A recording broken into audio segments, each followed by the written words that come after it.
ഇരട്ടച്ചങ്ങൻ എന്നത് വെറുതെ ഒരു വിളിപ്പേരല്ല. ആ പേരിനെ അന്വർത്ഥമാക്കുന്ന പോലെയാണ് കേരളത്തിലെ വികസന പ്രവർത്തനങ്ങളും ഇടതുപക്ഷ രാഷ്ട്രീയവും യാതൊരു ഭയപ്പാടുമില്ലാതെ മുന്നിലേക്ക് വരുന്ന ഏതൊരു അമ്പിനെയും വെടിയുണ്ടകളെയും ഭയക്കാതെ പിണറായി മുന്നോട്ട് നയിച്ചത്. രാഷ്ട്രീയപരമായി എതിർപ്പുള്ളവർക്ക് പോലും പിണറായിയുടെ ഈ ചങ്കൂറ്റത്തിനെ അഭിനന്ദിക്കാതിരിക്കാൻ കഴിയില്ല. എല്ലാ കാര്യങ്ങളിലും വ്യക്തമായ ശക്തമായ നിലപാടും അതിൽ നിന്ന് അണുവിട ചലിക്കാതെയുള്ള കർത്തവ്യ ബോധവും കർമ്മമേഖലയിലെ ഊർജ്ജസ്വലതയും പിണറായിയെ രണ്ടാം വട്ടവും കേരളത്തിന്റെ ഭരണചക്രം തിരിക്കുന്നതിലേക്ക് അടുപ്പിച്ചു. ചിലർ വരുമ്പോൾ ചരിത്രം വഴിമാറുമെന്നെഴുതിയത് ആരാണെന്നറിയില്ല. ഇന്ന് സമൂഹ മാധ്യമങ്ങളിൽ ഏറ്റവും കൂടുതൽ ഉപയോഗിക്കുന്ന ഈ അടയാളവാക്യം ഏറ്റവും നന്നായി ചേരുന്ന നേതാവ് ആരാണെന്ന് ചോദിച്ചാൽ മുഖ്യമന്ത്രി പിണറായി വിജയന്റെ പേര് പറയേണ്ടി വരും.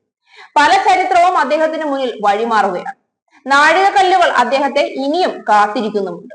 2026 അതിൽ പലതിലും ഉത്തരവും ഉണ്ടാകും. ഈ വിഷുദിനത്തിൽ നമ്മുടെ മുഖ്യമന്ത്രി പുതിയൊരു റെക്കോർഡിലേക്ക് കടക്കുന്നു. കേരളത്തിൽ കൂടുതൽ കാലം അധികാരത്തിലിരുന്ന രണ്ടാമത്തെ മുഖ്യമന്ത്രി എന്ന നേട്ടമാണ് അദ്ദേഹം ഇന്ന് സ്വന്തമാക്കുന്നത്. മുഖ്യമന്ത്രി പദത്തിൽ 3246 ദിവസങ്ങളാണ് ഇതിനോടകം പിണറായി വിജയൻ പൂർത്തിയാക്കുന്നത്. കെ കരുണാകരനാണ് പിണറായി ഇതോടെ പിന്തള്ളിയത്. അതിനു മുൻപ് തന്നെ കേരളത്തിൽ ഏറ്റവും കൂടുതൽ കാലം തുടർച്ചയായി മുഖ്യമന്ത്രി പദത്തിലിരുന്ന ആൾ എന്ന റെക്കോർഡ് അദ്ദേഹം നേടിയിരുന്നു. 2022 നവംബർ 14 സി അച്യുതമേനോനെ പിന്തള്ളിയാണ് ആ റെക്കോർഡ് പിണറായി വിജയൻ സ്വന്തമാക്കിയത്. 1970 ഒക്ടോബർ 4 മുതൽ 1977 മാർച്ച് 25 വരെ 2364 ദിവസമാണ് അച്യുതമേനോൻ തുടർച്ചയായി മുഖ്യമന്ത്രിയായിരുന്നത്. കെ കരുണാകരനെ പിന്തള്ളി കേരളത്തിൽ കൂടുതൽ കാലം മുഖ്യമന്ത്രിയായ രണ്ടാമത്തെ ആളെന്ന റെക്കോർഡും പിണറായിക്ക് സ്വന്തം. സെക്രട്ടേറിയറ്റിലെ നോർത്ത് ബ്ലോക്കിൽ വിഷുദിനത്തിൽ അദ്ദേഹം 3246 ദിവസം പിന്നിടുന്നു. മുഖ്യമന്ത്രി പദത്തിൽ 4009 ദിവസം ചെലവിട്ട EK നായനാർ മാത്രമാണ് പിണറായിയുടെ മുന്നിൽ.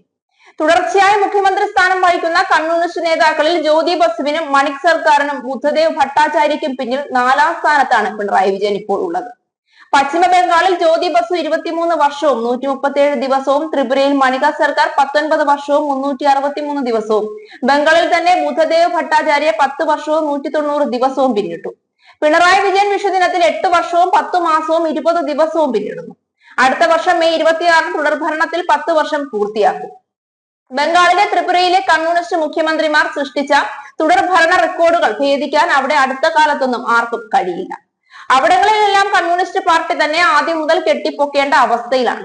ഇടതുപക്ഷത്തിന്റെ പ്രതീക്ഷയെല്ലാം കേരളത്തിലും പിണറായിയിലും കേന്ദ്രീകരിക്കുന്നതൊക്കെ ഇതുകൊണ്ട് തന്നെയാണ്. ആ പ്രതീക്ഷയ്ക്കൊപ്പം വളരാനും പിണറായിക്ക് കഴിയുന്നുണ്ട്. അതുകൊണ്ടാണ് പ്രായപരിധിയുടെ മാനദണ്ഡങ്ങളും അദ്ദേഹത്തിന് മുന്നിൽ വഴിമാറിപ്പോകുന്നത്. അടുത്ത വർഷം നിയമസഭാ തെരഞ്ഞെടുപ്പിൽ വീണ്ടും ചില റെക്കോർഡുകൾ അദ്ദേഹത്തെ കാത്തിരിക്കുന്നുമുണ്ട്. ഇത്രയേറെ ആക്ഷേപങ്ങളും നൂലാമാലകളും പിണറായിക്കെതിരെ പ്രതിപക്ഷം ആരോപിക്കുമ്പോഴും എല്ലാ സർവേകളിലും പിണറായി തന്നെ അധികാരത്തിൽ വരണമെന്ന മോഹമാണ് കേരളത്തിലെ ജനങ്ങൾക്ക് ഇപ്പോഴും. പിണറായിയിലൂടെ കേരളത്തിൽ 3ാം വട്ടവും ഇടതുപക്ഷ ഭരണം തന്നെ വരുമെന്ന് ഇതൊക്കെ കൊണ്ട് തന്നെ ഉറപ്പിക്കാവുന്നതേ ഉള്ളൂ.